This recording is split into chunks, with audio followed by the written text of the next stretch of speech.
Hey guys, tonight we begin with the unfortunate life of a medieval thief, a job that promised quick coin and exciting night runs, and usually delivered something else. It was dirty, dangerous, and usually over by the time you turned 23, if you were lucky. So before you get comfortable, take a moment to like the video and subscribe, but only if you genuinely enjoy what I do here. And let me know in the comments where you're tuning in from and what time it is for you. It's always fascinating to see who's joining us from around the world. Now, dim the lights, maybe turn on a fan for that soft background hum, and let's ease into tonight's journey together. So, you've woken up in medieval Europe, you're broke, you're hungry, and your only marketable skill is owning a functioning pair of legs. Congratulations, you're now a solid candidate for life as a petty thief. But let's be clear, nobody wanted to be a thief. It wasn't a rebellious lifestyle choice. No one in the 14th century leaned on a pitchfork and said, "When I grow up, I want to steal pies and dodge pitchforks." This wasn't Ocean's 11. This was desperation. Volume 3, with extra mud. The economy was not in your favour. Wages were laughable, assuming you were lucky enough to have a job at all. Most peasants lived hand to mouth, except the mouth was cracked and missing teeth, and the hand was probably frostbitten. If the harvest failed, or your lord decided taxes should now include your last chicken and half your dignity, you either begged or started borrowing things that didn't belong to you permanently. Now, you could try honest work. Sure. But here's the problem. Honest work in medieval times usually involved back-breaking labour for 14 hours a day, followed by a supper of barley paste and judgment. And even then, your employer might pay you with a potato, a handshake, or the promise of good exposure if you worked hard enough.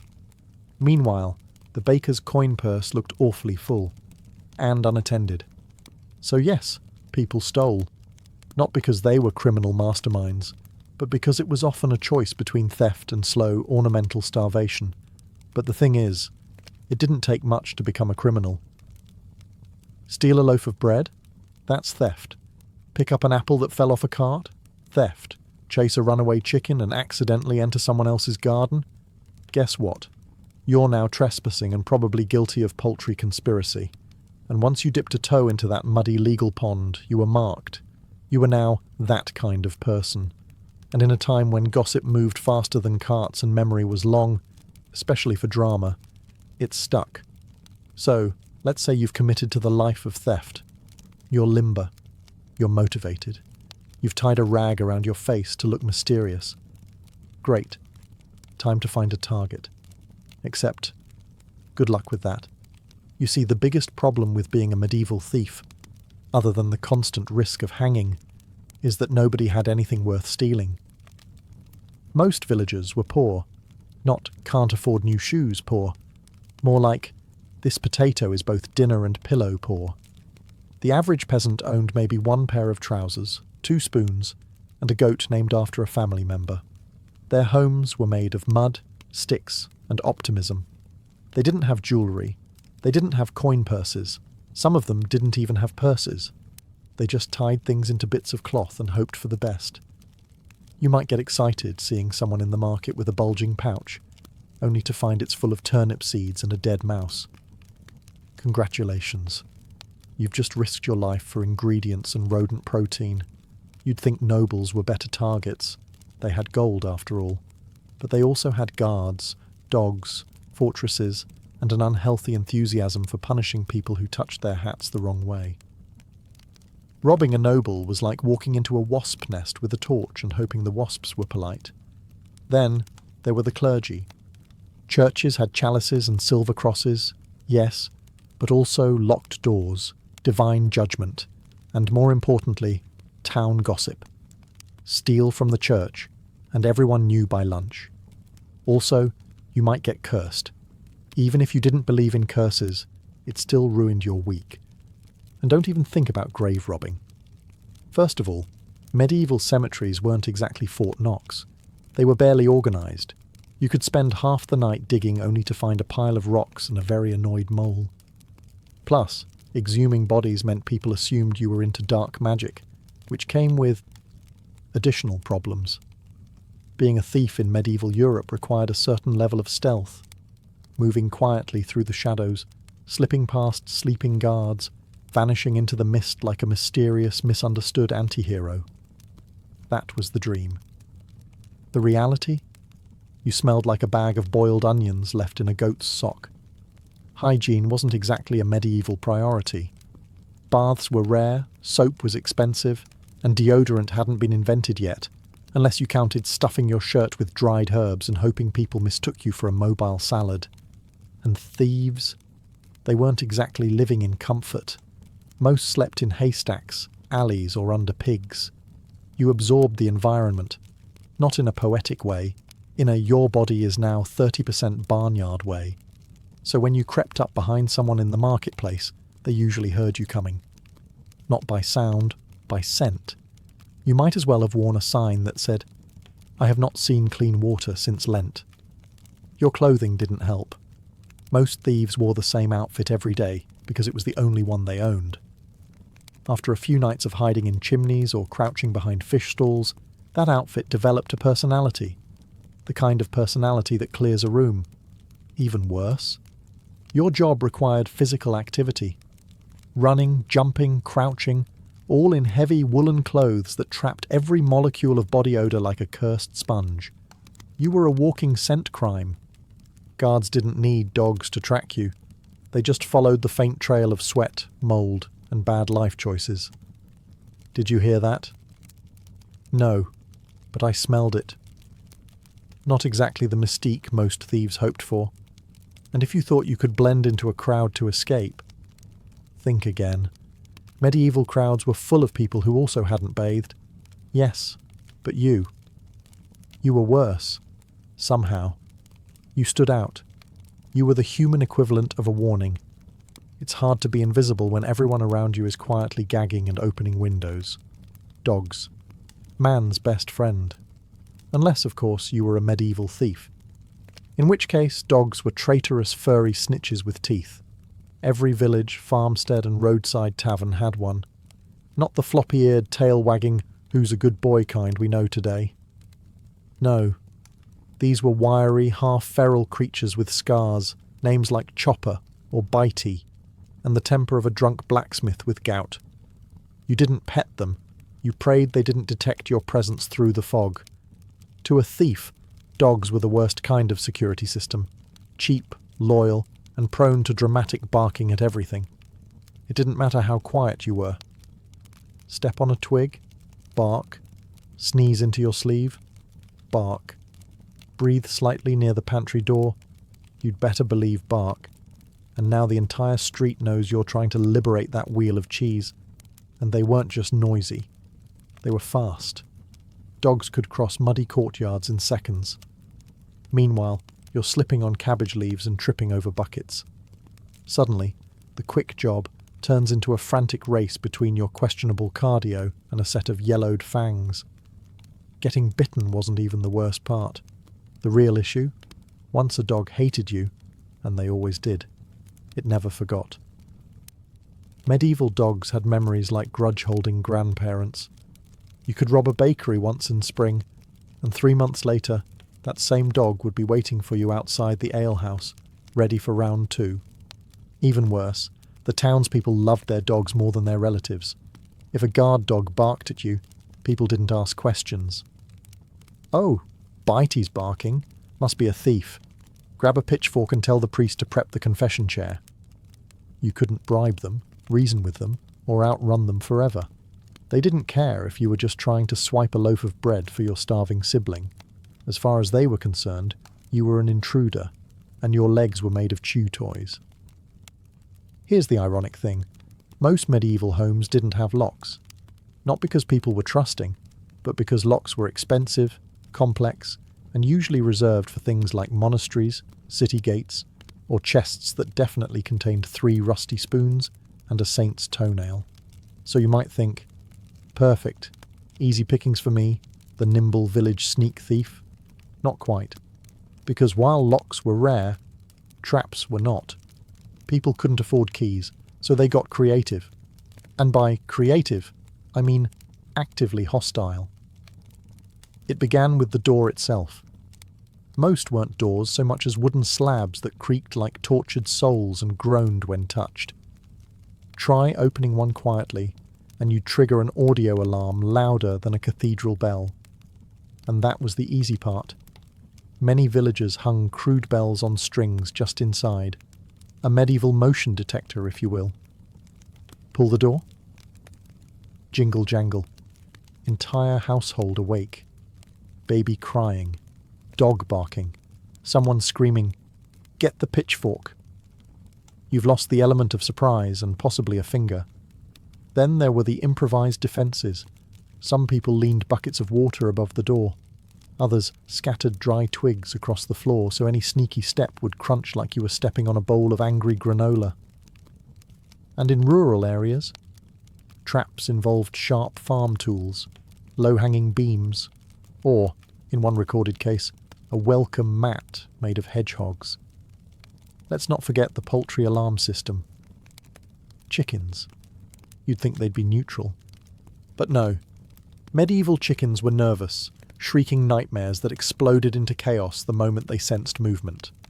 One flap, and suddenly the courtyard sounds like a demon choir. And if you ever made it past the door, congratulations, you'd now meet the family goose. Geese were the unholy fusion of burglar alarm, bouncer, and emotional terrorist. They didn't just honk, they charged, fast, with beaks, and they held grudges. In short, the lack of a lock didn't mean welcome. It meant, go ahead, try it, we dare you. Every peasant was a part-time security expert, not because they were paranoid, but because they had stuff worth protecting, and no spare spoons. Let's say you've somehow evaded the angry dog, the suspicious goose, and the door that shrieked like a ghost on fire. You're inside. Success. Now you just have to sneak past the sleeping family and nab a pouch of coins. Except, bad news. Nobody was really asleep in medieval times. People didn't sleep in blissful, silent REM cycles. They slept like anxious squirrels, half-conscious, one ear open, and usually holding something sharp. You see, being alive in the Middle Ages was a contact sport. Bandits, plague, taxes, wild boars. It was a daily buffet of potential doom. So when people went to bed, they didn't do it peacefully. They slept in shifts, with one eye cracked open and their favourite stabbing implement close at hand. And we're not talking about swords or dramatic daggers. We're talking about fireplace pokers, pitchforks, ladles that doubled as skullcrackers, and the occasional suspiciously sharpened spoon. If it could dent your forehead, it was bedtime ready. Even peasants with families didn't trust the darkness. Parents slept with their kids huddled close, not out of love, but because it was easier to defend them all from one centralised pile. You know, like human Tetris, but angry. And don't assume there was a guest room to tiptoe past. Medieval houses were basically one big room. Beds? If you were lucky. Otherwise, straw mats and a goat that snored. You could barely walk without stepping on someone's cousin or a butter churn. You weren't sneaking. You were dodging obstacles like a medieval ninja warrior contestant. Oh, and let's not forget the soundscape. Every house had creaky floors, sputtering firelight, and that one sleeper who definitely talked in their sleep. More than one thief was caught mid-heist when someone suddenly shouted, "You stole my pies!" in a dream, and everyone bolted upright. The truth is, no one truly slept deeply in medieval times. They just powered down enough to survive and restart the next miserable day. And if a floorboard creaked at the wrong hour, that wasn't a noise. That was an invitation to attack something. Getting caught as a medieval thief wasn't just a bad day. It was a permanent lifestyle change. And not in the "you learned your lesson" way. More like the "they burned a letter into your face and now even the village goats judge you" way. Yes, branding was real. And not the cool kind where you build a personal aesthetic and Instagram following. No, this was actual red-hot iron pressed into your flesh, courtesy of the local constable with all the bedside manner of a bear trap. Steal once, and you'd be marked for life, usually with a T for thief, a V for vagabond, or sometimes just a nice sizzling stripe across your forehead because creativity was limited, but cruelty was abundant. The point wasn't justice, it was visibility. The medieval justice system believed shame should be portable. That way, everyone knew what you'd done, even if you weren't currently doing it. Think of it like wearing a name tag that says, "Hi, I steal things," only written in scar tissue and judgment. And once you were branded, good luck with everything. Want a job? Nope. Want a room at the inn? Absolutely not. Want to buy a carrot without the vendor nervously checking their inventory? Think again. Even worse, the branding process wasn't always done by professionals. Sometimes it was the local blacksmith after a few ales. Sometimes it was a priest who swore he read about it in a book once. The results varied. Sometimes it looked like a letter. Sometimes it looked like your face had lost a wrestling match with a fireplace. And heaven help you if you got caught a second time. Because now they had to get creative, branding in new places, chopping fingers, shaving half your head, which, by the way, was apparently the medieval equivalent of a social media takedown. In theory, medieval justice had a system. In practice, that system often looked like 20 angry villagers, one slippery accusation, and a hay fork with opinions. Welcome to trial by mob, the go-to legal process for thieves who were caught red-handed, red-faced, or just unlucky enough to look suspicious near someone else's pie. See, if a medieval crowd believed you stole something, they didn't call a lawyer.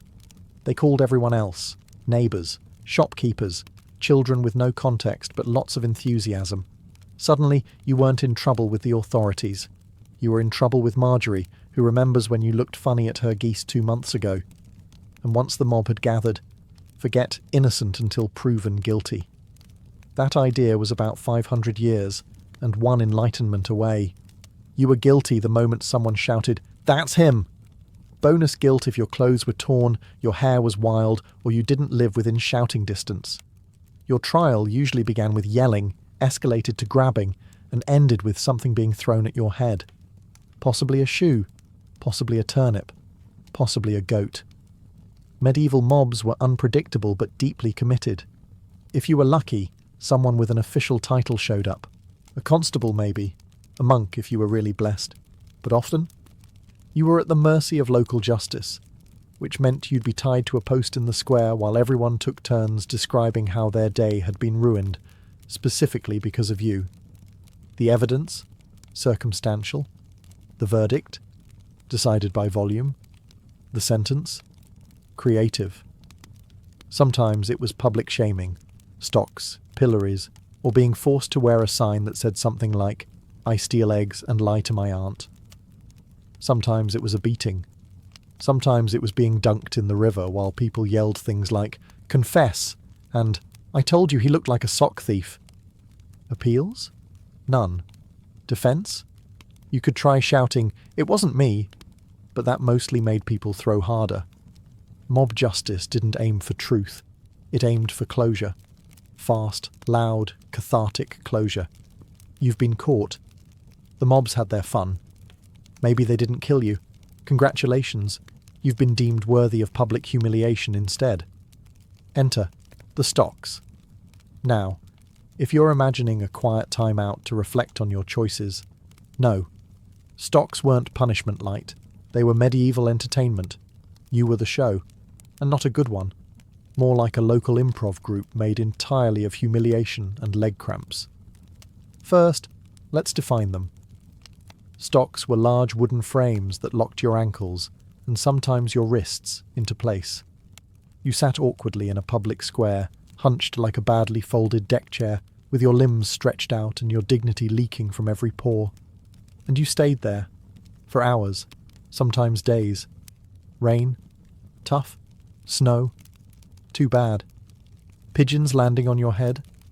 Welcome to your new normal. But the weather wasn't the worst part. The people were. Passers-by were encouraged to mock you, loudly, creatively. They'd throw things, spoiled food, manure, whatever was nearby and unpleasant. Children especially enjoyed this. It was a community bonding moment, like a holiday, but smellier and more personal.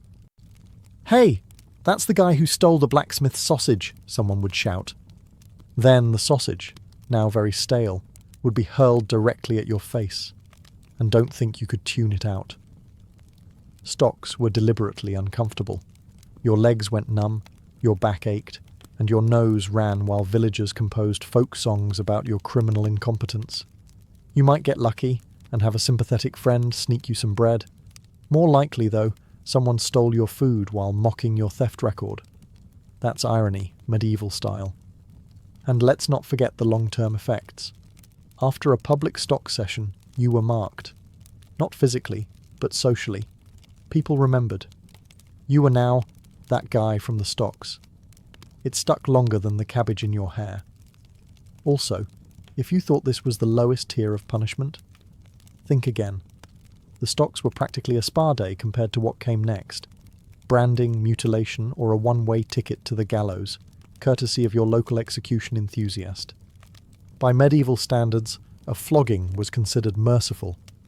Not because it was painless, far from it, but because it meant you still had your limbs, your life, and a chance to limp home afterward.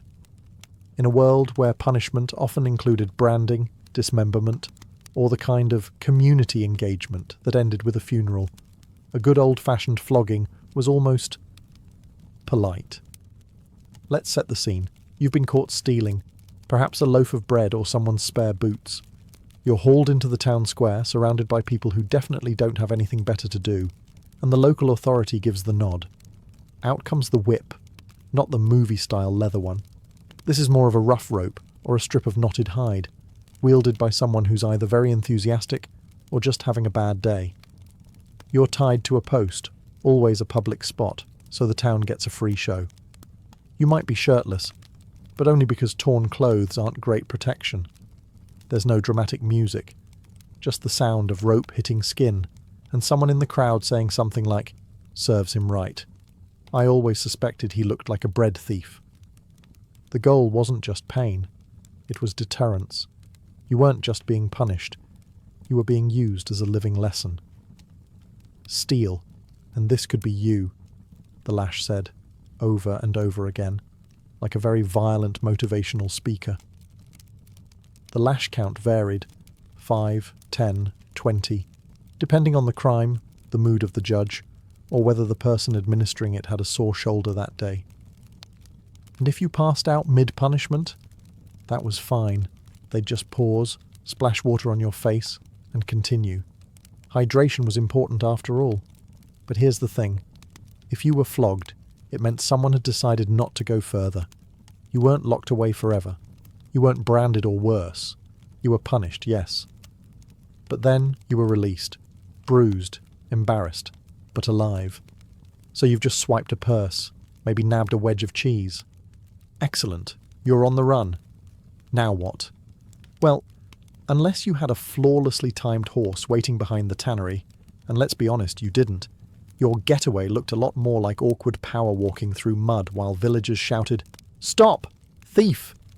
and someone's grandmother tried to trip you with a broom. Medieval towns weren't exactly built for clean escapes. Streets were narrow, twisted, and usually clogged with carts, pigs, or someone arguing loudly with a monk. Cobblestones were uneven, and if it had rained recently, and it always had, you were ankle-deep in a mystery stew of mud, straw, and regret. And footwear. Don't get your hopes up. You were probably wearing worn-out leather shoes tied together with string. Or worse, you were barefoot. Running away from an angry butcher while your feet are actively bleeding is a deeply humbling experience. You might think, I'll duck into an alley. Great. Except most alleys weren't alleys. They were dead ends. Or worse, communal latrines. Many a daring escape was cut tragically short by an unexpected wall, or a waist-high pile of something best left unnamed. Even if you made it out of the village, the countryside wasn't your friend either. Open fields left you exposed, and forests were full of people exactly like you, who would absolutely rob you the moment you stumbled in with a stolen pie and a limp. It's hard to enjoy the fruits of crime when another criminal is eyeing your fruit. And let's not forget the locals. They didn't sit back and say, "Oh, we'll let the guards handle it." No. Chasing thieves was a team sport. Farmers, merchants, children, that one guy who just really liked shouting, all of them would join the pursuit. And they weren't chasing you out of civic duty. They just wanted to be part of something. So you've made it through the mud, dodged the pitchforks, and maybe even kept the stolen sausage. Time to lie low and regroup. But here's the twist. Medieval criminals weren't a merry band of lovable rogues. They were a grim collection of opportunists, outcasts, and people who would absolutely steal your socks while helping you hide. See, the term organised crime was a little optimistic in medieval Europe. Thieves didn't form elegant guilds or meet in candlelit taverns to discuss codes of honour. They squatted in ruined buildings, fought over crumbs, and turned each other in for half a crust of bread and a pat on the head from the local sheriff. These were not your allies. They were your competition. The more desperate the times, the more dangerous the thieves. You weren't rubbing elbows with Robin Hood. You were huddled next to someone named Rancid Thomas, who once bit a guy over a turnip. And Thomas, he'd sell you out in a heartbeat, and then sell your shoes a minute later. Trust was a luxury, and loyalty came second to self-preservation. If you had a safe hideout, someone would find it and borrow everything. If you had food, you were suddenly everyone's best friend, until you fell asleep. Even worse, these people drew attention. The kind you didn't want. Drunken brawls in the street, shouting about stolen spoons, getting caught and naming every person they'd ever met, including you and your cousin and probably your goat. It was a circus, a badly run one. And if you dared to rise above, to be, say, a thief with a code, you'd still end up lumped in with the worst of them. To the townsfolk, a thief was a thief. It didn't matter if you only stole to survive while others robbed churches and insulted chickens. In the public eye, you were all part of the same smelly, morally bankrupt pie. You might imagine that getting caught meant going to prison. A medieval stone dungeon with iron bars, straw beds, and a tragic roommate named Gareth.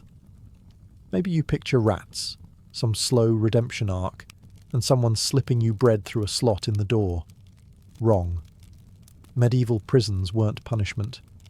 They were holding pens, glorified broom closets for people waiting to be publicly shamed, fined, or if your week was going really badly, executed.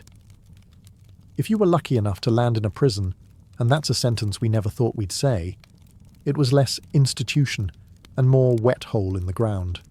Literally. Many jails were dug into the earth beneath castles, town halls, or someone's spare barn. Ventilation? Optional? Sanitation? Non-existent. You weren't doing time. You were doing mildew.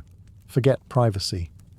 You were tossed into a shared pit with whoever else had annoyed the authorities that week. Drunkards, arsonists, suspicious-looking peasants, a guy who accidentally insulted the bishop's horse. All of you packed together like sad, damp sardines. Beds? No. Blankets? Also no. Food? Only if someone felt charitable.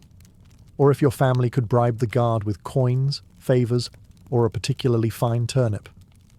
Otherwise, you lived off scraps, rainwater, and your own terrible life choices. And then came the boredom. No trials, no schedules. Just sitting, waiting, smelling things that could legally be classified as weapons. Sometimes you waited for a trial. Other times, you waited for someone important to remember you were there. Of course, not everyone got a prison cell. If your crime was bad enough, or if the jail was full, you were just chained up outside, in the rain, on display. It was a great opportunity for passing strangers to comment on your moral failings while throwing cabbage. You might think, well, at least I'm not dead. And sure, technically that's a win. But after a week ankle-deep in your own regret, even the town gallows started to feel like an early release program. If you were a medieval thief who finally ran out of luck, or chickens to blame, the end of the line often involved rope, a wooden platform, and a very public calendar event known as Market Day Execution. Yes, the gallows had a schedule. These things were planned. You weren't just quietly removed in the night. Oh no. Your final performance was a community experience. Children were brought along. Vendors sold snacks. If you were particularly infamous, someone might write a rude little ballad about you. The medieval version of going viral. And the worst part? They usually made you wait. You might be told on Monday, "You're being hanged on Friday." So you had the joy of stewing in fear while listening to the guards practice jokes about your last words. By the time Friday rolled around, the whole town had gathered. Not because they hated you personally, though some definitely did, but because executions were a thing. Public punishment was the medieval version of reality TV. Everyone came for the drama, the spectacle, and possibly a roast chicken. Now the gallows themselves were fairly straightforward. A wooden structure, a rope, and a platform that dropped out from under your feet. The key detail? Efficiency. It wasn't about ceremony. It was about getting it done and moving on with the day. You didn't get a final meal. You didn't get last words unless the executioner was in a generous mood or needed a bathroom break. If you were lucky, the rope was tied correctly and your neck snapped instantly. If you were unlucky, and let's be honest, you were a medieval thief, so luck wasn't your strong suit, the rope stretched and things got awkward. And just in case you thought people would forget about you, they didn't. Your body might be left hanging for hours, sometimes days, as a reminder, like a gruesome billboard that said, "Shoplifting, not recommended." Occasionally, a well-meaning cleric might offer last rites. Occasionally, a local artist would sketch the whole thing in disturbing detail. But mostly, it was just you, gravity, and a town full of people whispering, "That's the guy who stole 3 onions." So let's say, somehow, you managed to avoid the dogs, the stocks, the branding iron, the gallows, and every angry goose between here and the city gates. You survived. You even pulled off a few decent hauls. A coin pouch here, a roast duck there. Congratulations. You're what passes for a successful medieval thief. Now what? Retirement? Oh, sweet summer peasant. Retirement was not a thing. There was no pension plan, no seaside cottage to write your memoirs, no peaceful sunset years surrounded by grandchildren asking how you once escaped a bishop's pantry. If you were lucky, you lived long enough to become too slow to steal and too grizzled to be worth arresting. That just meant you graduated to begging, the medieval version of consulting. And even that wasn't easy. Cities had official beggar permits. No, really. If you didn't have one, you were just a criminal with fewer cardio skills. Begging without a license could get you kicked out of town, or into a ditch. Some thieves tried to go straight. Maybe become a labourer. Problem is, you're still branded, still infamous, and still missing 3 teeth and a solid resume. When your references include escaped a cellar once and knows how to climb a wall in under 30 seconds, employers tend to look elsewhere. And let's not forget the other charming option, becoming an informant. You turn in your old friends for a few coins and a pat on the back until someone recognises you, and then you become the story of the week at the local gallows.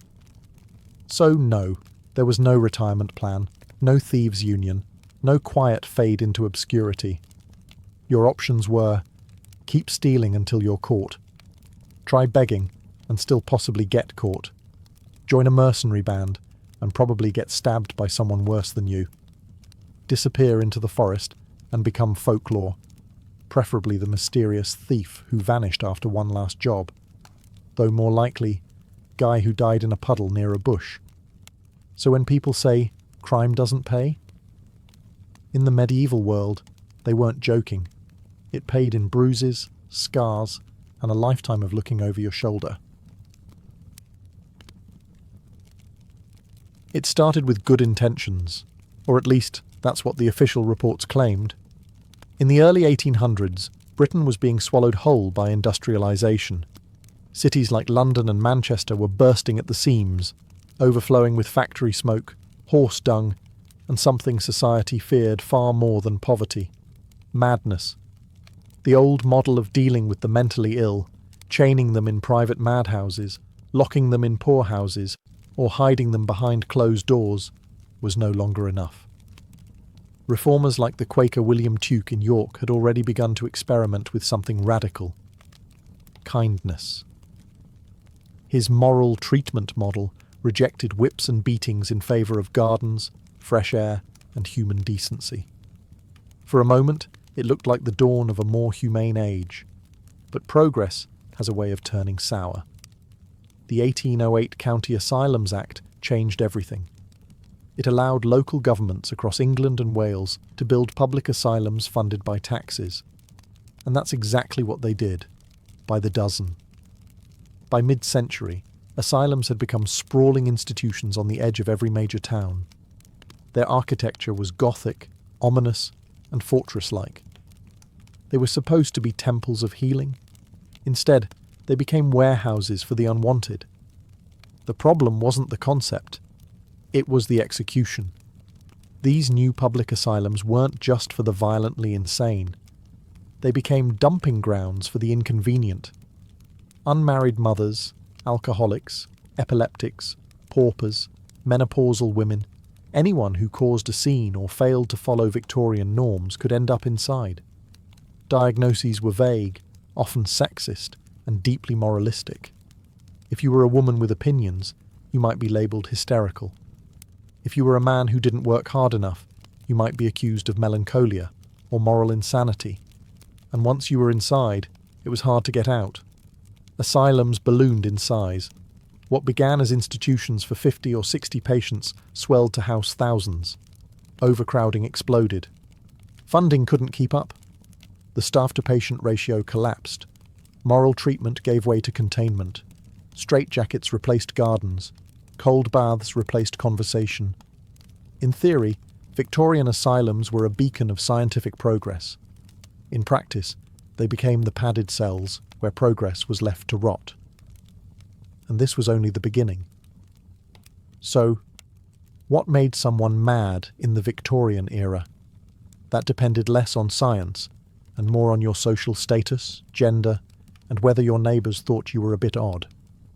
Diagnoses in the 19th century were a cocktail of superstition, pseudoscience, and moral judgment. Shaken, not stirred. Medical professionals, known as alienists, had enormous power and shockingly little evidence. They worked from thick manuals listing supposed causes of insanity that included everything from overwork and religious fervour to masturbation and reading novels. Yes, reading novels, especially if you were a woman. Victorian doctors were obsessed with female hysteria, a condition so poorly defined it became a catch-all diagnosis for anything deemed emotionally inconvenient. Mood swings, sexual desire, defiance, grief. A widow who cried too long? Hysterical. A woman who resisted her husband's advances? Hysterical. An unmarried woman past 30? Definitely hysterical. Men, too, weren't safe from moral judgment disguised as medicine. Alcoholism, idleness, self-abuse, or simply being melancholic could all earn a one-way ticket to the asylum. The diagnosis of moral insanity became especially popular. It described those who behaved badly without appearing outwardly delusional. In other words, the Victorian way of saying, "We don't like this guy." Once committed, often by a family member or a local magistrate, the patient was trapped in a system that offered few checks and balances. The legal requirement for commitment? 2 medical certificates. That's it. No court trial, no patient consent, no appeal. There were even cases of women committed by husbands for questioning their authority, or, disturbingly, to get rid of them entirely. Divorce was scandalous and expensive. The asylum was cheaper. Inside, the patient's diagnosis dictated everything: their meals, their cell or room if they were lucky, and even whether they could speak or be spoken to. Those labelled excitable might be kept in silence. The violent were confined to locked rooms. If you were rich or well-connected, you might get a private cell with a window. If not, you shared your cell with dozens. And rats. To the Victorian medical mind, insanity was often rooted in weakness. Moral, spiritual, or sexual. Cures were unlikely. Control was the goal. And so, The line between madness and inconvenience blurred. Diagnosis became a tool of social discipline, more about conformity than care. And as we'll soon see, the treatment was often worse than the disease. Once you were labelled insane and locked away, the next step was treatment. But in Victorian mental asylums, that word didn't mean what you think it means. Forget therapy sessions or medication. Treatment was often just a sanitised term for discipline, or punishment disguised as medicine. Early on, some asylums clung to the ideal of moral therapy, which emphasised calm environments, routine, fresh air, and kindness. But as patient numbers exploded and funding shrank, doctors turned to faster, more forceful methods. Cold water immersion was a favourite. Patients were plunged into ice baths, not to refresh them, but to shock their nervous system into submission. Some were kept in tubs for hours, strapped down, trembling and silent. The theory? That madness could be cooled off. The reality? Hypothermia, trauma, and despair. Another popular technique was the tranquilizer chair, a sinister device invented by Dr. Benjamin Rush. Patients were strapped in, often blindfolded, with their limbs restrained and sometimes a box placed over their heads to block out sound. This was meant to calm the senses. In practice, it was solitary confinement with extra humiliation. Electricity soon entered the mix. Before modern electroconvulsive therapy, Victorians experimented with rudimentary electrical devices, crude and often dangerous. Patients were zapped in an attempt to stimulate dormant brain areas or restore sanity. In reality, it mostly left them frightened, burned, or worse. Bleeding and purging were still in use too, holdovers from medieval medicine. Doctors believed an imbalance in bodily fluids caused madness, so out came the leeches and laxatives. Some even drilled holes into patients' skulls to release pressure, a procedure with roots in ancient trepanation and about the same success rate, 0. For women, treatments often had a deeply sexist edge. Hysteria might be treated with enforced celibacy, genital surgeries, or, if the doctor was particularly depraved, manual stimulation, which gave rise to the invention of the vibrator. Yes, the first vibrators were medical devices designed by Victorian doctors who thought female orgasms cured insanity. And then there was sedation. Chloral hydrate and opiates were used liberally, not to heal, but to silence. Patients were rendered docile, zombie-like, easy to manage, especially in overcrowded asylums with one nurse for every 50 inmates. Victorian asylums didn't heal minds. They broke them, systematically, coldly, and often with the approval of the medical establishment. And still, somehow it would get worse. If you were to approach a Victorian mental asylum from the outside, it might look majestic. Grand stone facades, manicured gardens, sweeping driveways. But don't be fooled. These buildings were designed less for healing and more for containment. The architecture of the Victorian asylum was deeply symbolic. It reflected the era's obsession with order, hierarchy, and surveillance. Many institutions followed a rigid design known as the corridor plan or the pavilion system, a layout that allowed patients to be strictly segregated by gender, diagnosis, or behaviour. Women on one wing, men on the other. Quiet patients near the centre. Noisy or violent ones pushed to the edges. The asylum was a fortress of discipline. Windows were high and narrow, doors locked from the outside. Hallways echoed with every footstep, amplifying even the smallest sounds. Furniture was bolted to the floors. Beds were iron-framed and thin.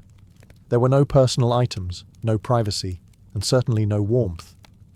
Every detail of the structure screamed, "You are not free." At the centre of many institutions stood the superintendent's office, always with a view of the wards, a constant reminder that you were being watched. Think of it as a psychological panopticon. You never knew exactly when you were under observation, which meant you always behaved as if you were. Even the landscaping played a role. Gardens weren't just for aesthetics. They were tools of pacification. Patients were expected to work in them, pruning hedges and hauling soil, as part of their moral rehabilitation. In reality, it was unpaid labour designed to keep them busy and tired.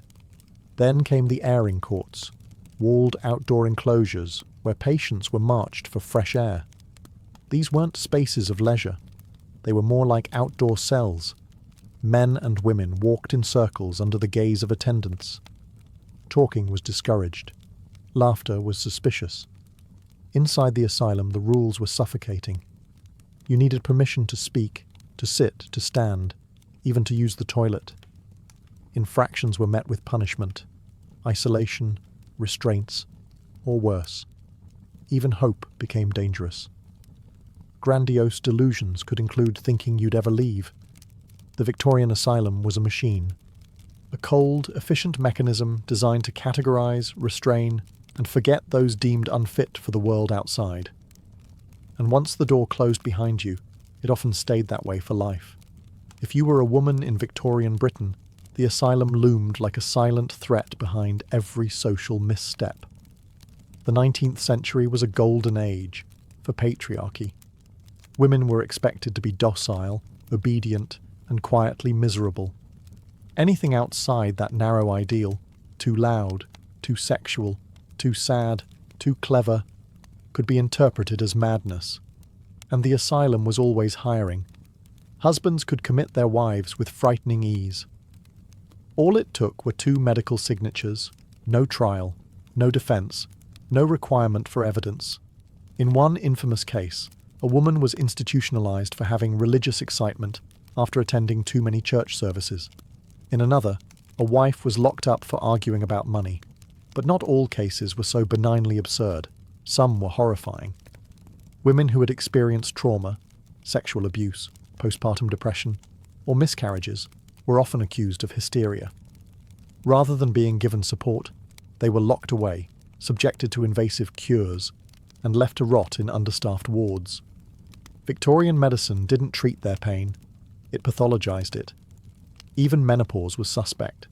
Doctors labelled it a dangerous time for female mental instability. Mood swings, hot flashes, and irritability were treated not as natural processes, but as signs of climacteric insanity. Translation? Middle-aged women had lost their minds and must be restrained. Teenage girls didn't fare better. A rebellious daughter, too flirtatious or too bookish, might be sent to an asylum for her own good. Once inside, her youth and vulnerability made her especially susceptible to abuse, from both staff and other patients, and she might never leave. Sexuality was perhaps the most common justification for locking women away. The Victorian era was obsessed with female chastity, and any deviation from this ideal, real or imagined, was grounds for medicalized confinement. Masturbation, infidelity, even excessive romantic imagination were treated as symptoms of madness. Treatment methods often doubled as sexual control. Doctors performed clitoridectomies and other surgeries, claiming they cured hysteria or nymphomania. In reality, they were acts of violence designed to erase pleasure and enforce submission. The asylum became a tool of social control, especially for women, a place where inconvenient wives, curious daughters, and grieving mothers could be removed, silenced, and forgotten. The walls didn't just contain madness, they institutionalized misogyny, and no one on the outside dared ask too many questions. When we picture Victorian asylums, we often imagine adults pacing the corridors in nightgowns, whispering to themselves or staring out barred windows. But many of the most overlooked victims were at both ends of life's timeline, the very young and the very old. Children were not spared the asylum's reach. Victorian society didn't fully recognise childhood as a distinct psychological stage. A child who was too unruly, slow to learn, or showed signs of neurological disorders like epilepsy or autism was often labelled idiotic or feeble-minded. There was little understanding and even less compassion. Entire wings of asylums and later separate institutions called idiot asylums were built to house these children. Their treatments were basic at best, abusive at worst. Many were left to rock in corners, or restrained for hours. Education was limited to repetitive tasks, if offered at all. Some were sterilized in the name of eugenics. And because their families were ashamed or too poor to care for them, many children spent their entire lives behind asylum walls. Then there were the elderly, especially those suffering from what we now recognize as dementia, Parkinson's, or age-related psychosis. Back then, these conditions were lumped together under terms like senile insanity. The elderly poor, in particular, had few options. If they were alone, confused, or simply couldn't manage their lives, the asylum beckoned. Victorian workhouses were often the first stop, brutal institutions designed to punish poverty. But when an older person began to show signs of mental deterioration, the workhouse would pass them along to the asylum system. There, they were locked away with little hope of release or specialized care. Inmates too young to understand, or too old to resist shared overcrowded dormitories, endured the same regimens, and were often forgotten entirely. Lacking advocates, these groups suffered in silence. No letters, no visitors, no voice. And because they weren't violent or disruptive, they were often ignored by the staff. Just another warm body to sedate, bathe and feed. These patients weren't treated as individuals. They were considered burdens, mouths to feed in a system already stretched to its breaking point. In many asylums, children died of neglect, elderly patients died of exposure, and no one kept proper records. In a world obsessed with order and morality, youth and age were just two more ways to fall short, and two more reasons to be locked away. Not everyone turned a blind eye to the horrors inside the asylum walls. By the mid to late 19th century, cracks had begun to show in the public image of mental institutions. Scandals leaked out. Patients were found dead under suspicious circumstances. Whistleblowers began to speak up, and reformers seized the moment. One of the earliest and most vocal advocates for change was Dorothea Dix, an American activist who toured British institutions and was appalled by what she saw. She wasn't alone. In England, figures like Louisa Lowe and John Percival, the son of a British Prime Minister who had himself been institutionalised, began publishing pamphlets and testimonies that exposed abuse, false imprisonments, and unspeakable living conditions. These accounts were damning. Patients chained for weeks. Women sedated to silence their cries of protest. Sanitary conditions that rivaled those of prisons, or worse. Some institutions, like Hanwell or Colney Hatch, became infamous for their sheer scale and brutality. In 1859, Parliament passed the Lunacy Act, which attempted to standardise asylum regulations. A board of commissioners in lunacy was formed to inspect institutions and protect patient rights. But in practice, inspections were sporadic and superficial. Superintendents had time to tidy things up before visits, and abuse continued in quieter corners. Meanwhile, journalists began sniffing around. Undercover investigations revealed that many patients weren't mad at all. They were poor, difficult, inconvenient, or victims of family betrayals. The newspapers ate it up. Public outrage simmered. Reform-minded doctors, too, began to question the system. Some experimented with occupational therapy, music, and recreation.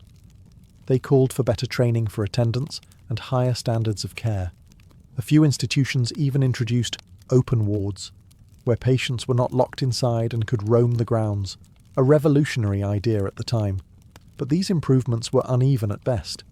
For every progressive asylum, there were 10 where nothing changed. Why? Because the system was profitable. Families could pay to have a relative quietly removed. Local governments saved face by hiding the visibly unwell. And the public preferred the illusion of care to the discomfort of reality. The reformers made noise, yes, but the machine kept humming. And while some patients found their voices and champions, most remained locked away, quiet, forgotten, and increasingly hopeless. The age of reform had begun, but it was far from finished. In Victorian society, madness wasn't just feared, it was watched. Asylums, ironically, were not always hidden from public view. In fact, They often became local attractions. Visitors, curious, bored, or just plain morbid, could buy tickets to tour the wards. It was part spectacle, part moral instruction. Look how fortunate you are not to be like them. This wasn't an exaggeration. Middle and upper-class Victorians treated asylum visits like museum outings. Families would pack a lunch, ride their carriages to the local lunatic hospital, and stroll past the barred windows and padded cells like they were viewing zoo animals. Sometimes, attendants would point out particularly entertaining patients, those who raved, danced, or shouted at the walls. It was theatre. But the cast never auditioned. Even the patients were aware of it. Some wrote letters begging to be spared the humiliation of being on display. Others performed madness, believing that acting insane enough might secure release, or at least some attention. But the spectacle went beyond voyeurism. The asylum also became a tool of political theatre. Doctors gave public lectures inside their institutions, showcasing their success stories and methods. Patients were trotted out like trophies, often still suffering, but coached to say they were improving. These exhibitions reassured donors and officials that their money wasn't being wasted.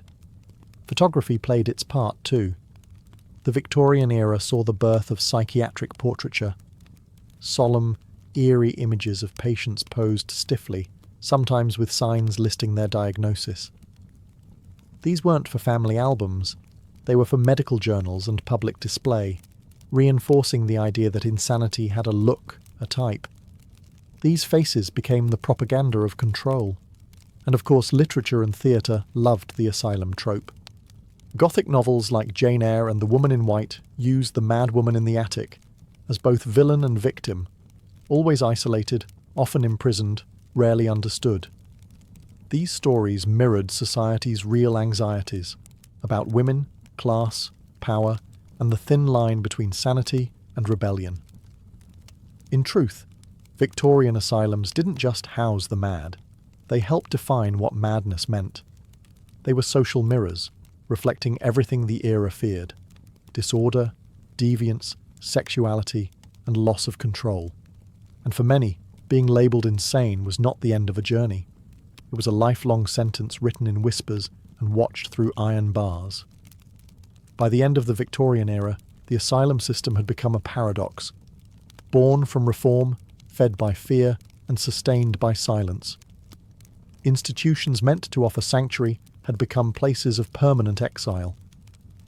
The 20th century would eventually bring changes, some overdue, some still flawed, but the shadows cast by Victorian mental asylums linger even now.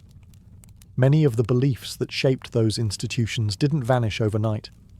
Ideas about undesirable behaviour, gender roles and moral madness slowly bled into modern psychiatry, into criminal justice, even into how families handled illness behind closed doors. Many Victorian-era asylums stood for decades beyond their prime, vast crumbling buildings that became symbols of everything that went wrong. Some were converted into housing, others were demolished. A few were simply abandoned, their corridors left to rot with the graffiti of time still etched in the paint.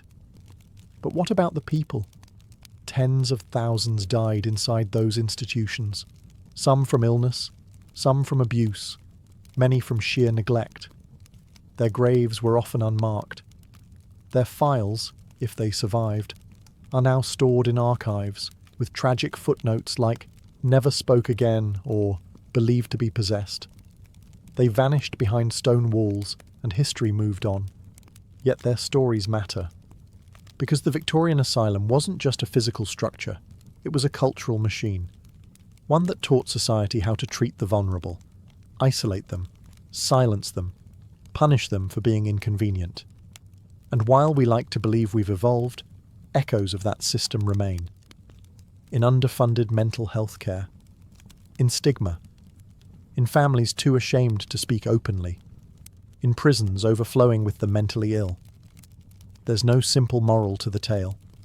The Victorians weren't cartoon villains. Many doctors truly believed they were helping. Some were kind.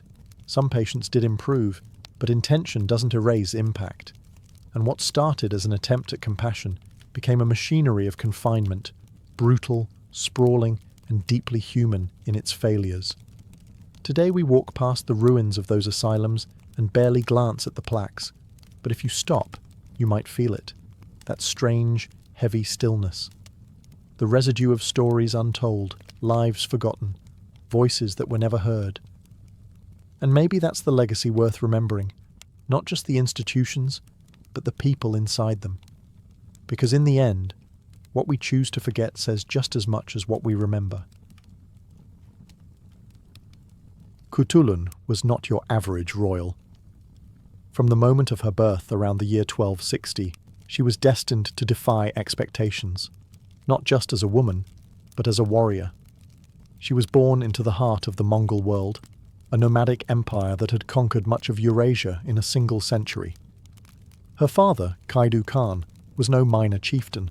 He was a formidable leader in his own right, a direct descendant of Ogedei Khan, Genghis Khan's third son. Kaidu ruled over the Chagatai Khanate in Central Asia and was a fierce rival of his cousin, Kublai Khan, who ruled the wealthier eastern domains from China. The Mongol world was vast, but divided, and Kaidu was determined to preserve the traditional ways of the steppe, rugged, mobile, and rooted in martial prowess. From a young age, Khutulun was raised not as a sheltered princess, but as a warrior. In Mongol culture, girls were taught to ride almost as soon as they could walk. Archery, horseback hunting, and battlefield tactics were not exclusive to boys. But Khutulun took things further. She didn't just learn to fight, she excelled at it.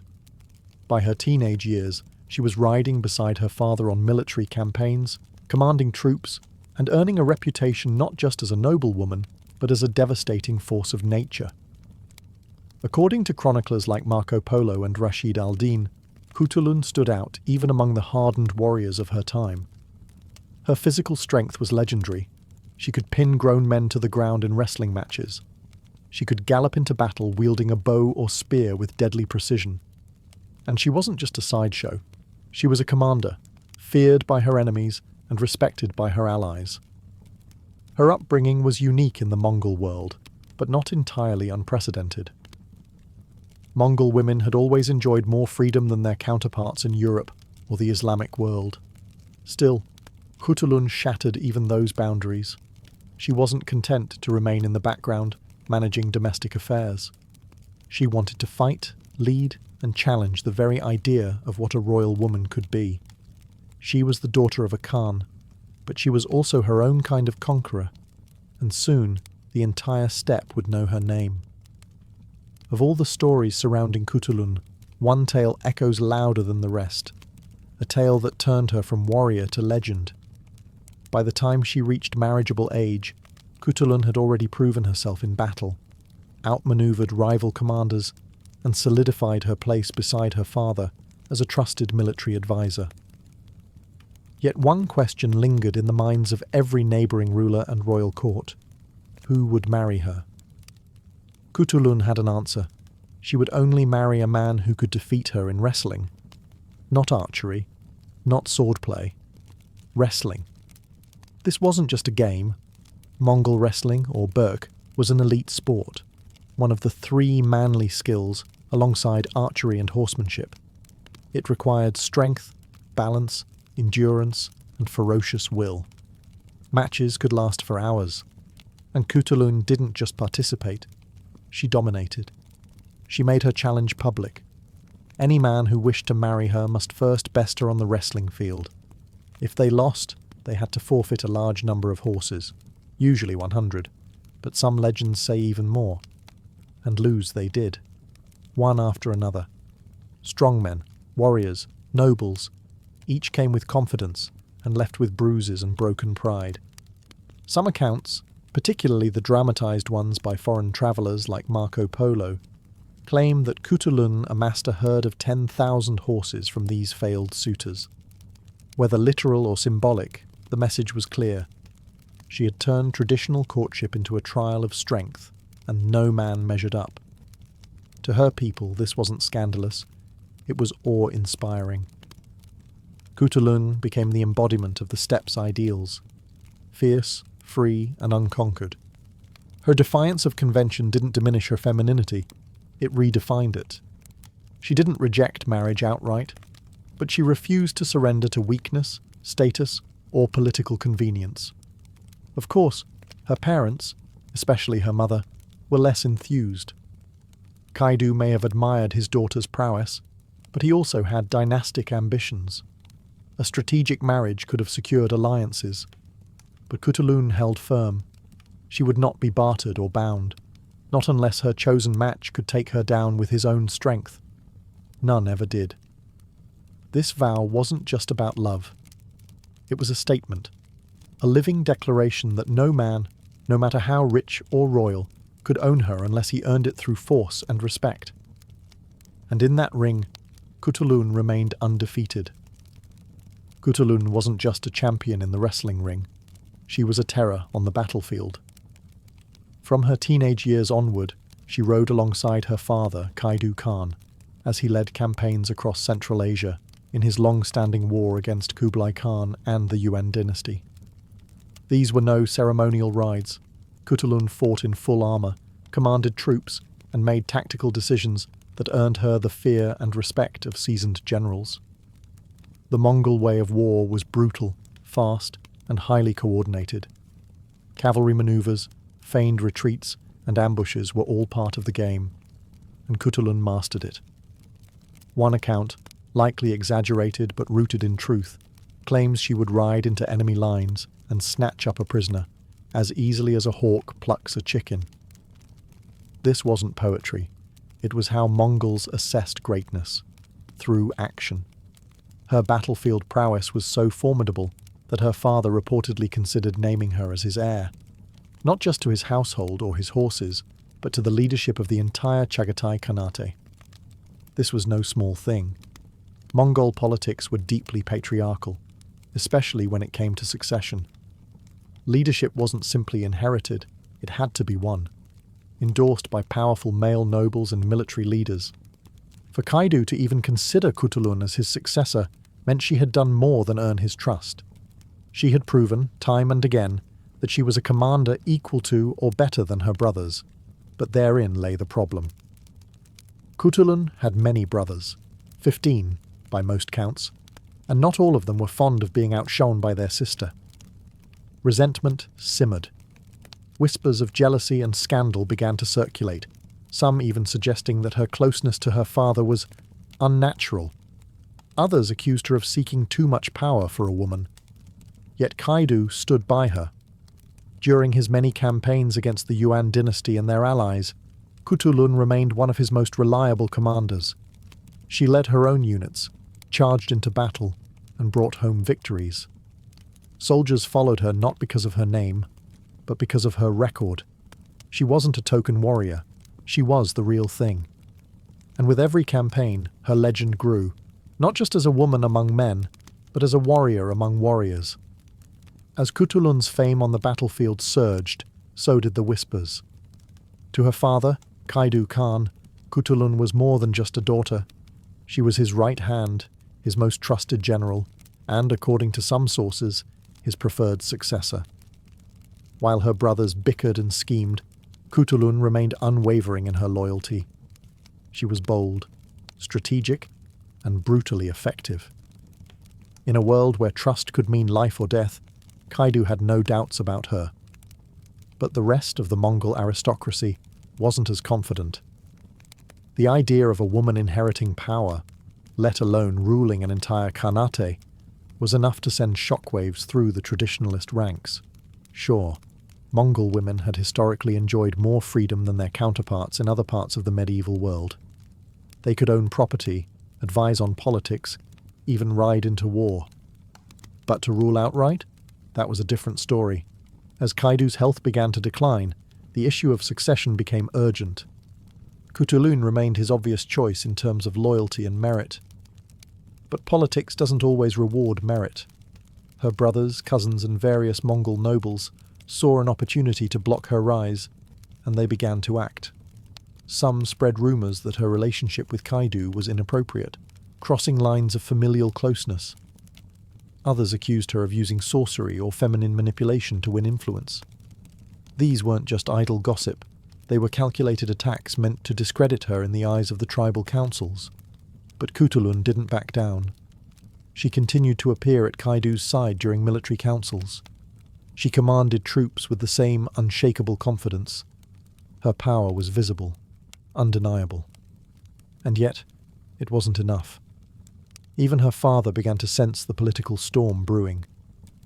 Despite his unwavering support, he could see that naming her as heir might divide the Khanate, or worse, spark a civil war after his death.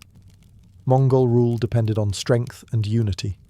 A disputed succession could unravel everything he had built.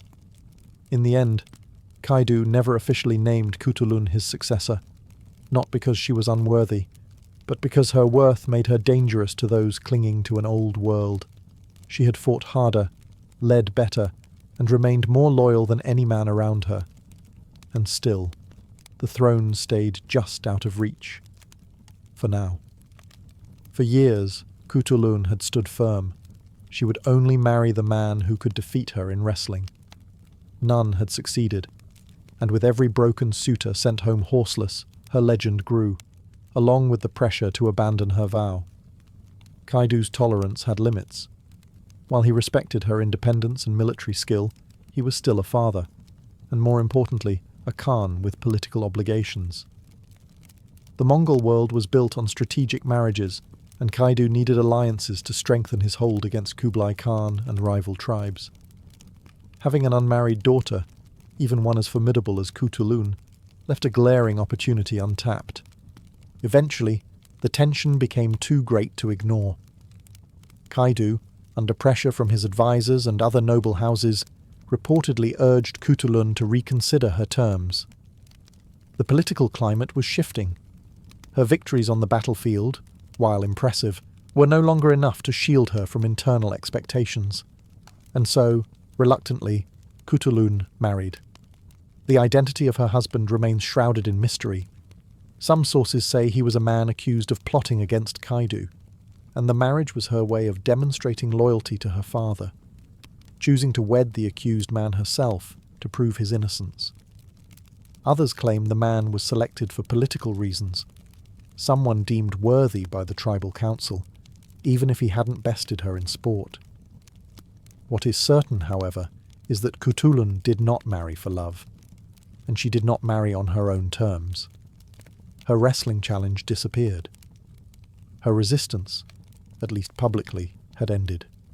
But if her opponents expected her to fade quietly into domestic life, they were sorely mistaken. Even after marriage, Khutulun continued to command troops. She still rode into battle. She maintained her position at her father's side until his final days. The title of wife changed little about her role in the political and military affairs of the Chagatai Khanate. Still, her marriage marked the beginning of a shift. The legend of the unconquered warrior princess had met the realities of dynastic politics. Even Khutulun, fierce as she was, could not completely escape the demands of the world she was born into. Yet she had made her point, on the battlefield, on the wrestling ground, and in the hearts of her people. She had never been defeated. Not really. In 1301, everything changed. Kaidu Khan, the powerful warlord who had defied Kublai Khan, kept the western steppe in check and trusted his daughter more than any of his sons, died. His passing sent a tremor through the Chagatai Khanate. Without a clear successor, the line of inheritance fractured immediately. Kaidu had never officially named Khutulun as his heir, despite her unmatched military record and steadfast loyalty. Whether he feared political backlash or believed the nobles would never accept a woman, he left the throne open, and the wolves descended. Her brothers, particularly Orus and Chapar, scrambled to fill the vacuum. Some claimed Kaidu had whispered a name on his deathbed. Others insisted they had always been the rightful heirs. What followed wasn't just a succession debate. It was a power struggle laced with betrayal, rivalry, and violence. Khutulun didn't stand idle. Though she may not have been formally recognized as the Khan's successor, she wielded more influence than most of her male relatives combined. Her support, or opposition, could make or break a claim. Soldiers still followed her. Local leaders still respected her.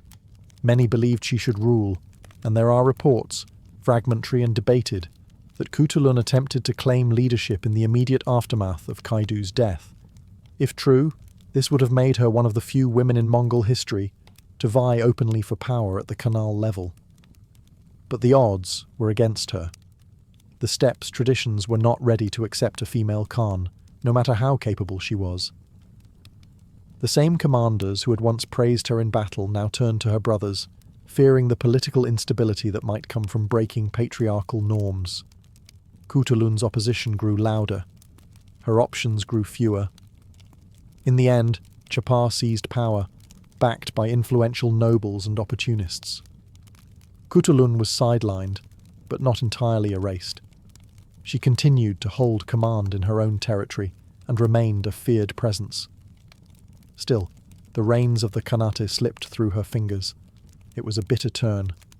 The woman who had fought beside her father for decades was denied the chance to lead in his place. But Khutulun didn't disappear. She watched. She advised. And she waited. For even in defeat, she was never diminished. As the dust settled from Kaidu's death and the succession battles cooled, Khutulun found herself in a strange position. Still powerful, still feared, but increasingly isolated. Her brother Chapar now held formal control of the Khanate, though his rule was tenuous at best. He lacked Kaidu's charisma, Khutulun's military brilliance, and the loyalty of many tribal leaders. The political landscape had become unstable. Alliances shifted quickly. The Mongol Empire, once united by Genghis Khan's iron will, had splintered into competing factions, each led by Khans more concerned with self-preservation than unity. Khutulun remained at the edge of this chaos. She still commanded warriors loyal to her. She still advised in military matters. But the open road to leadership had closed. Her position was now more symbolic, an icon of what could have been. And then, just as quietly as she had emerged decades earlier, Khutulun vanished from the record. She died in 1306, her exact cause of death unknown. No chronicles detail her final battle, or whether she died in war or peace. There were no grand funerals recorded, no epics composed at the time. Just a sudden silence. Some speculate she was assassinated by political enemies. Others believe she died of illness. A few wonder if she chose exile, retreating into obscurity once it became clear that her time had passed. But the lack of details does not erase the weight of her legacy. Khutulun had lived her life by her own code, fierce, loyal, and unbending. She had out-wrestled every man who tried to conquer her. She had ridden into battle not as decoration, but as a general. She had earned her father's trust and nearly ruled in his place. In a world dominated by men, she stood as an equal, and often their superior. No husband had ever defeated her. No enemy had ever conquered her. And even in death she remained unconquered in memory. While her brothers' names faded into the footnotes of Mongol history, Khutulun became legend. Her name would live on in the tales told around fires, in the whispers of travelling merchants, and, eventually, in the pages of history books written centuries later. She may have died quietly, but nothing about her life had ever been quiet. Khutulun's physical presence may have disappeared in 1306, but her legend refused to die. For centuries her story travelled not through formal chronicles, but by word of mouth, carried by nomads across the steppes, by traders on the Silk Road, and by foreign visitors both fascinated and confused by the memory of a woman who had wrestled her way into history. One of the earliest outsiders to mention her was Marco Polo, the Venetian traveller who visited the Mongol court in the late 13th century. He spoke of a warrior princess who could ride into enemy ranks and seize a man as easily as a hawk snatches a chicken. Though his accounts are often coloured with exaggeration, Polo's portrayal helped enshrine Khutulun in the Western imagination, not just as a curiosity, but as a marvel. Later chroniclers like Rashid al-Din included her in their histories, focusing more on her martial abilities and her unusual vow of wrestling for marriage. While these accounts differ in detail, they all agree on the essentials. Khutulun was a woman of extraordinary strength, intelligence and autonomy, in a world that rarely allowed such traits to flourish in women. And then came the transformation, from legend to symbol. Centuries after her death, Khutulun's story was reimagined in various forms. In the 18th century, her life inspired a French opera titled Turandot, though with a heavy European twist. In this version, Khutulun becomes the icy Chinese princess who refuses to marry any man unless he can solve her riddles. Those who fail are executed. The bloodthirsty tone has little to do with the historical Khutulun, but it shows how powerful her legend had become. So powerful that it could be reshaped, absorbed, and misrepresented across cultures. The most famous adaptation, of course, came in the 20th century with Puccini's opera Turandot. Audiences around the world heard Khutulun's story without ever hearing her name. The woman behind the myth was lost in translation, but not erased. Today, historians and feminist scholars have worked to reclaim her truth from the fog of fiction. In Mongolia and Central Asia, Khutulun is celebrated as a national hero, a symbol of female strength and resistance. Statues have been raised in her honor. Her name lives on in popular retellings, both academic and poetic. Because long after empires fall, stories endure, and hers still thunders like hooves across the steppe, in a world still grappling with the limits placed on women, on who they're allowed to be, what they're permitted to achieve. Khutulun's story resonates more than ever. She wasn't a queen tucked away in a palace, nor a passive figurehead married off for diplomacy. She was a general, a wrestler, a tactician, and a daughter who might have become a ruler. Her life remains a fierce rebuttal to the idea that women in history were always silent, always obedient, always sidelined. Khutulun wasn't. Across Central Asia today, Khutulun's name is spoken with pride. In Mongolia, she is hailed as a symbol of female power, a true descendant of Genghis Khan, who proved that strength and femininity were never mutually exclusive. In wrestling circles, her name is evoked with reverence. Some even consider her the spiritual mother of Burk, Mongolian wrestling itself. Women who take up arms or challenge tradition are often compared to her. She has become a cultural shorthand for fearless defiance. Modern scholars and authors have also begun restoring her story to its rightful place. While earlier generations remembered her through warped Western lenses, romanticized, exoticized, or misrepresented, contemporary historians are sifting through the layers, reclaiming the true Khutulun, not a fairy tale princess, but a real human being who demanded to live on her terms. She's inspired children's books, documentaries, and academic theses.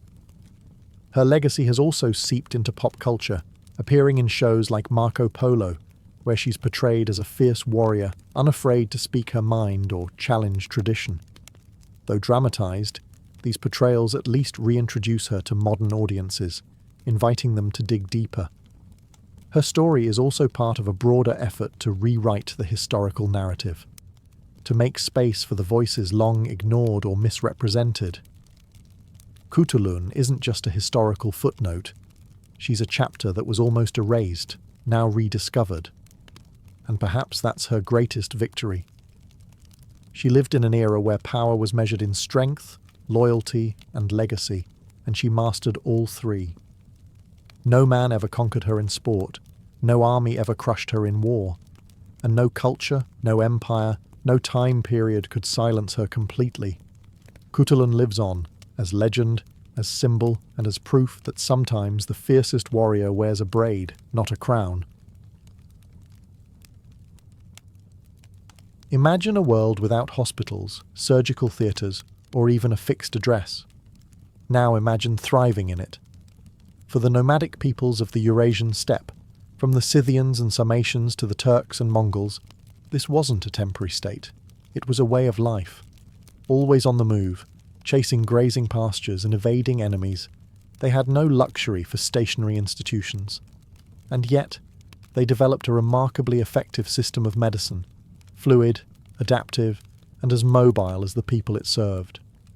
Nomadic medicine wasn't centered around buildings or bureaucracy. It was carried on horseback, stored in saddlebags, and passed down through spoken word, observation, and spiritual ritual. There were no clinics, no white coats. The healer came to you, or sometimes rode beside you into battle.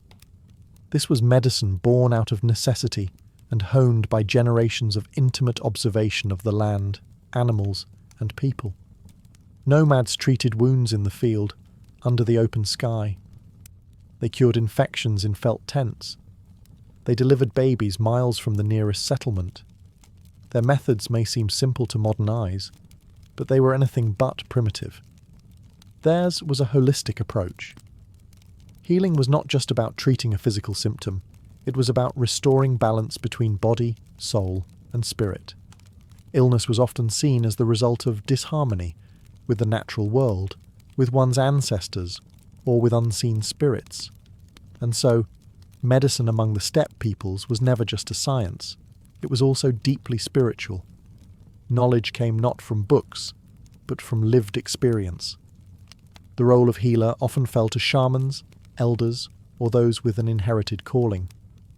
They memorized plant lore, knew how to reduce fevers with goat's milk or willow bark, and could set a broken bone using leather straps and smooth river stones. But they also spoke to spirits, performed purification rituals, and interpreted dreams. Nomadic medicine was shaped by resilience. You couldn't wait for a specialist. You had to know how to act, quickly and wisely. Every rider, every mother, every elder was expected to know something about health, because survival depended on it. In a world that moved with the wind and lived on horseback, medicine had to keep up. And somehow it did. In the world of nomadic medicine, the most powerful healer wasn't a doctor in a white coat, it was the shaman. Shamans held a unique place in steppe societies. They were part healer, part priest, part psychologist, and part performer. Often chosen through visions, dreams, or signs of spiritual sensitivity, shamans were believed to walk between worlds, the physical and the spiritual, the living and the dead, the seen and the unseen. To a nomadic community, illness wasn't just a biological problem. It could be the result of offending a spirit, angering an ancestor, or being struck by the malevolent gaze of an evil eye. Physical symptoms were interpreted through a spiritual lens. That's where the shaman came in. When someone fell ill, especially with no clear injury or explanation, the shaman was summoned. Dressed in elaborate robes made of fur, feathers, bones, and bells, they would enter a trance, sometimes with the help of rhythmic drumming, chanting, or inhaling smoke from sacred herbs. In this altered state, the shaman would attempt to communicate with spirits to find the source of the illness. Healing rituals might involve drawing illness out of the body with the help of talismans or feathers, chanting protective spells, or using sacred objects like mirrors to reflect spiritual harm. Some rituals required sacrifices of animals, milk, or incense to appease the spirit world. But shamans weren't only spiritual mediators, they were also practical healers. Many had a deep understanding of medicinal herbs, midwifery, and emergency care. They could dress wounds, reduce fevers, and treat common ailments. What made them unique was that they saw the body and soul as one, never separated. Interestingly, shamans often served multiple communities across the steppe. Their fame spread not through social media, but through oral tradition. A powerful healer might be summoned from hundreds of miles away to perform a cure. Gender roles varied. In some cultures, shamans were predominantly male. In others, especially among Turkic and Siberian nomads, female shamans were equally respected. Some were even gender fluid, seen as spiritually powerful because they existed outside conventional roles. In times of illness, it was the shaman's tent that offered both comfort and confrontation, a place where healing meant facing not only your pain, but the spirits behind it. To the nomads, health was not just about survival. It was about balance with the world you rode through, and the worlds you couldn't see. With no apothecaries or stocked pharmacies, nomadic healers relied on what the land offered, and the steppe offered more than you'd think. The vast grasslands of Central Asia, Siberia, and the Caucasus weren't just grazing territory for horses and sheep. They were medicine cabinets, plants, minerals, animal parts. Every natural element was fair game for healing. Knowledge of these remedies was passed down orally, generation to generation, often guarded by elders, midwives, and shamans. Take the yarrow plant, for example. Common across Eurasia, it was crushed into a poultice to stop bleeding. Willow bark, which contains salicin, the compound from which aspirin is derived, was brewed into tea to treat fevers and inflammation. Juniper berries were burned in ritual purification, but also brewed as a tonic for digestive issues and used to disinfect wounds. Garlic, wild onions, and fermented mare's milk, airag, were frequently used as immunity boosters. Herbal treatments weren't just about ingredients, they were about timing. Plants were gathered at specific times of year, under specific moon phases, or after particular rituals. Some herbs were dried and stored in leather pouches. Others had to be used fresh.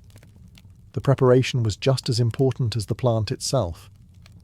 Animal-based medicine also had its place. Yak or sheep fat was used to treat frostbite. Bear bile and deer antler shavings were believed to boost vitality. Horse milk, rich in vitamin C, was not only a daily drink, but also a common remedy for weakness, fatigue, and even depression. And then there were stones and minerals. Powdered limestone was sometimes applied to wounds to dry them out. Sulphur was burned to cleanse sick tents. Salt was essential, not only for preservation, but for purging and disinfecting.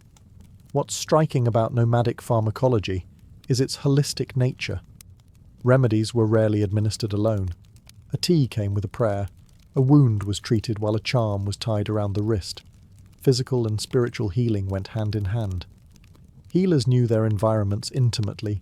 They could look at a patch of wildflowers and tell you which were safe to eat, which could calm a cough, and which would kill a man by morning. That knowledge wasn't written down, it was lived. And if you wanted to survive the open steppe, you didn't just need a sword. You needed someone who could tell roots from poison. Nomadic life wasn't just about tending livestock or herding across open plains. It was a life of war, raids, and physical hardship. And when bones cracked or blood flowed, healing had to be swift, smart, and mobile. Battlefield medicine was a vital skill among nomads, especially for warrior cultures like the Scythians, Huns, Turks, and Mongols.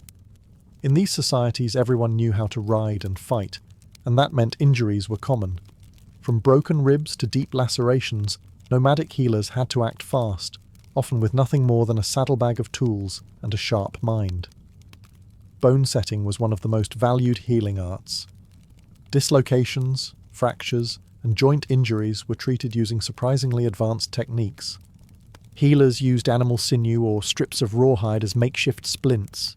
Smooth stones or carved bone braces kept limbs immobile. Dislocated joints were popped back into place with controlled leverage, a skill that was part art, part brute force. Wounds were cleaned using boiled water, alcohol from fermented milk, or infused herbal tonics. Cauterization was commonly practiced, heating a metal tool in fire and pressing it to a wound to stop bleeding and prevent infection. Painful? Yes, but effective. It meant the difference between life and death in an age before antibiotics. Suturing techniques also existed. Horsehair or sheep gut could be used as thread, and bone needles were common. Wounds were stitched, then sealed with natural resins or animal fat to protect them from dirt and bacteria.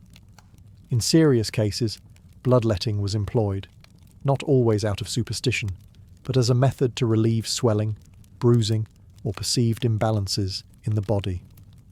Horns, blades, and even leeches were used, depending on the tribe and the condition. Interestingly, battlefield surgery didn't only happen after a fight. It often took place during it. Some shamans or senior warriors carried small kits to dress wounds mid-battle. Quick thinking and crude field dressings kept soldiers fighting longer and helped prevent infection from setting in early. Even dentistry wasn't ignored. Cracked or rotting teeth were pulled using iron tools. For toothaches, they applied a paste made of clove oil, ground bone, and wild herbs directly to the gum. Nomads couldn't afford long recovery times. Their medicine had to be portable, fast, and effective. It wasn't pretty, but it worked. And when you live in a world where danger gallops just over the next hill, that's all that mattered. Among nomadic peoples, the birth of a child was both a blessing and a battlefield. Without permanent shelters, maternity wards, or trained obstetricians, childbirth on the steppe was a dangerous yet sacred event, handled almost entirely by women, using a mix of experience, herbal knowledge, spiritual ritual, and sheer resilience. Midwives were central to this world. They weren't formally trained, but they carried generations of knowledge passed down through observation and oral tradition. These women knew how to position a baby, how to soothe a mother in labour, and how to act fast when things went wrong. Births typically happened inside gers or yurts, the felt-covered tents of the steppe, which could be made warm, clean, and private. The mother would squat, stand, or lean against another woman during delivery, positions that used gravity to assist the birth and minimised prolonged labour. The midwife monitored the baby's position, adjusted the mother's breathing, and massaged her abdomen to encourage contractions. Pain management came through both herbal remedies and ritual. A tea made of valerian root or wild poppy might be used to calm the mother's nerves. Juniper smoke was often burned to cleanse the space and drive away malevolent spirits. The presence of charms, amulets, and whispered blessings helped create a sense of protection. If complications arose, breech birth, hemorrhaging, retained placenta, the midwife had limited options, but a lifetime of practiced intuition. Herbs like shepherd's purse or yarrow were used to control bleeding. Pressure techniques and warm compresses were applied to help reposition the fetus.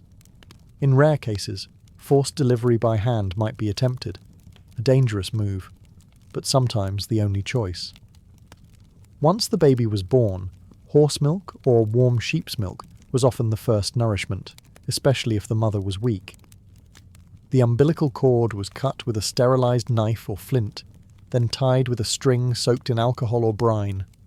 The baby was swaddled in felt and anointed with protective symbols, sometimes soot or oils placed on the forehead or chest. Infant mortality was high. But when both mother and child survived, it was cause for major celebration. The newborn was not just a child, it was the future of the clan, another rider for the endless steppe. And for nomads, that meant everything. Not all illnesses came from wounds or weather. Sometimes, the body broke without explanation. A man would grow weak despite eating well. A child would stop speaking. A warrior would suffer nightmares and refuse to ride. These were not just illnesses, they were signs of a spirit sickness. For the nomads of the steppe, the invisible was just as real as the visible. They believed that spiritual imbalance, curses, or offended ancestors could manifest as disease. This wasn't superstition. It was an integrated part of their worldview, where health depended on harmony between the physical and the spiritual. When someone fell mysteriously ill, they didn't always call the midwife or the bone setter. They called the shaman. The shaman would examine the symptoms, not just physical ones, but emotional and behavioral changes. Was the patient talking to unseen things? Had they become withdrawn? Were they unusually angry or afraid? These were signs that the illness came from another world. Diagnosis involved ritual. The shaman might burn herbs like mugwort or juniper, chant to the ancestors, or use objects like bones, mirrors, or drums to read the spirit world. The illness could be caused by a wandering soul, an angry ancestor, or a demonic force. Sometimes it was said that the person's soul had left the body and become lost. To heal, the shaman performed soul retrieval rituals. These were dramatic events. The shaman might don elaborate costumes, mimic the behaviour of animals, or speak in strange voices. All of this was intended to draw the spirit's attention, negotiate its return, or chase away harmful forces. Talismans were placed under pillows. Protective tattoos were drawn. Salt circles were laid around the yurt. Some shamans used animal sacrifices, offering the blood of a lamb or goat to appease the spirit realm. For more common spiritual afflictions like nightmares, infertility, or melancholy, smaller rituals were held. Dreamcatcher-like charms made of bones, feathers, and thread were hung over sleeping areas.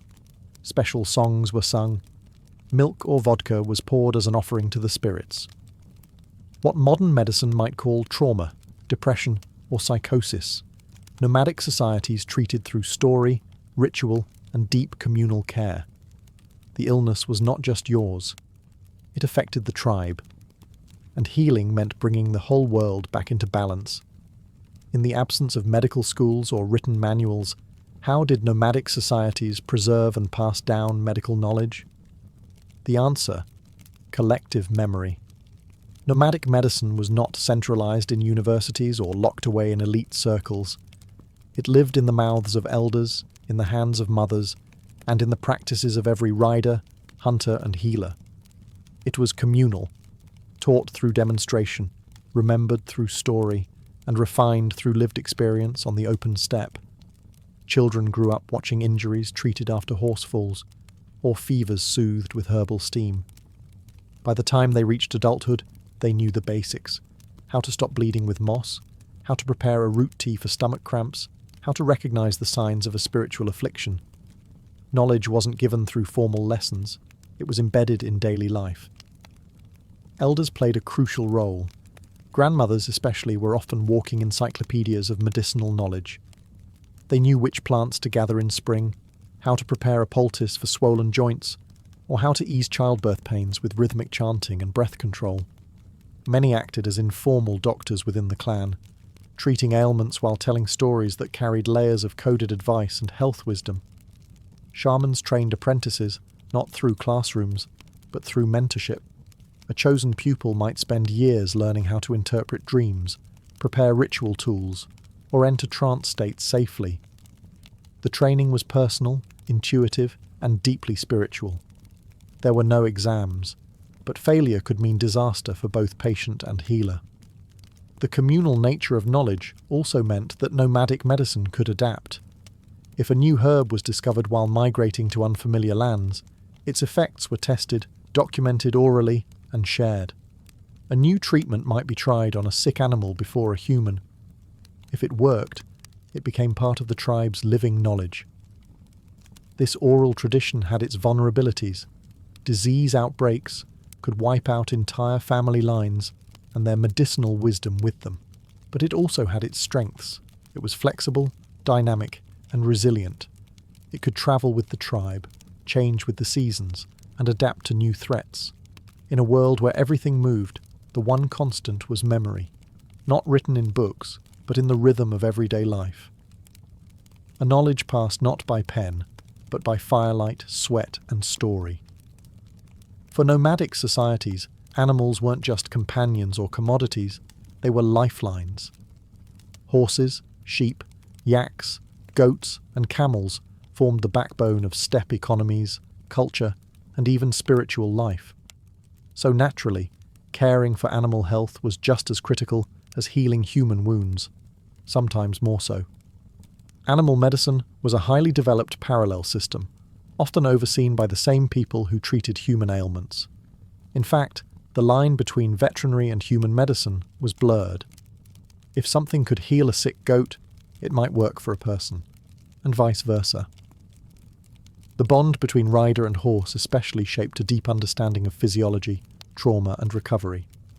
Common illnesses like hoof rot, skin infections, respiratory issues, or parasites were treated with herbal mixtures, poultices, and smoke. Burned juniper and wormwood smoke wasn't just used for humans, it was also waved over stables to disinfect the air and repel pests. Fleas and ticks were driven off with crushed garlic rubbed into the animal's fur or skin. For deeper infections or open wounds, healers might use heated metal to cauterize, just like with humans. Horse fat or sheep tallow was applied to wounds to prevent cracking and promote healing, especially in winter. Broken bones in animals were rare but not impossible, and were treated with wooden braces and tightly wrapped leather bindings, followed by enforced rest. The animal might be hobbled or kept close to camp while it healed. Colic in horses, a potentially fatal condition, was treated with massaging, herbal tonics, and in some cases forced walking to restart the digestive system. For milk animals, mastitis, a breast infection, was known and treated with warm compresses and constant milking to relieve pressure. What's remarkable is that these treatments were learned without books, lab testing, or diagnostics. They came from generational observation and close living with animals. A nomadic herder could look at a camel's gait and know something was wrong. A grandmother could hear the tone of a sheep's bleat and recognize fever. The spiritual dimension was never far off either. Animals were believed to be affected by spirits just like people. A shaman might bless a sick horse or perform a cleansing ritual for a herd stricken with illness. Because if the animals died, the people didn't just lose wealth. They lost movement, milk, meat, and mobility. Healing the herd meant healing the heart of nomadic life. Though modern hospitals, pharmaceuticals, and globalized healthcare have changed the way we view medicine, the legacy of nomadic healing still lingers, quietly resilient, often overlooked, but remarkably enduring. Many of the remedies once carried in leather pouches and whispered in wind-swept tents have found validation in modern science. Willow bark is now recognized as the natural precursor to aspirin. Juniper smoke is understood to have antimicrobial properties. Techniques like bone setting, herbal poultices, and warm compresses continue to be used around the world, some unchanged for centuries. But more than the remedies themselves, it's the philosophy behind nomadic medicine that still speaks to us today. Steppe healing was built on adaptability. It didn't rely on sterile labs or climate-controlled pharmacies. It relied on being observant, inventive, and grounded in nature. It wasn't about cure so much as balance, restoring harmony between the body, the community, the spirit world, and the land. This mindset is returning. In a world increasingly overwhelmed by synthetic quick fixes and impersonal healthcare systems, there's a growing hunger for holistic medicine, for plant-based treatments, and for respectful integration of traditional knowledge. What was once dismissed as superstition is now being re-evaluated as a body of experiential wisdom, tested, adapted, and preserved through the sheer necessity of survival. In Mongolia and across Central Asia, nomadic medicine is still practiced. Healers still prepare teas from wild herbs, still perform shamanic rituals, still teach children the signs of a sick animal or the first symptom of frostbite.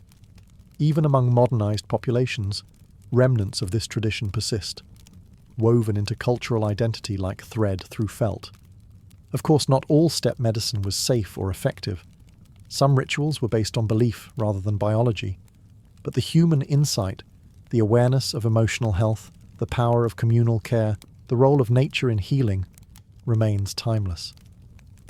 Nomadic medicine teaches us that healing doesn't have to be high-tech to be profound. It shows that care can exist in a tent, on a mountain, in the middle of nowhere, that a healer doesn't need a degree to be wise, that health is as much about connection, to people, to place, to purpose, as it is about biology. And in that lesson, the steppe still speaks.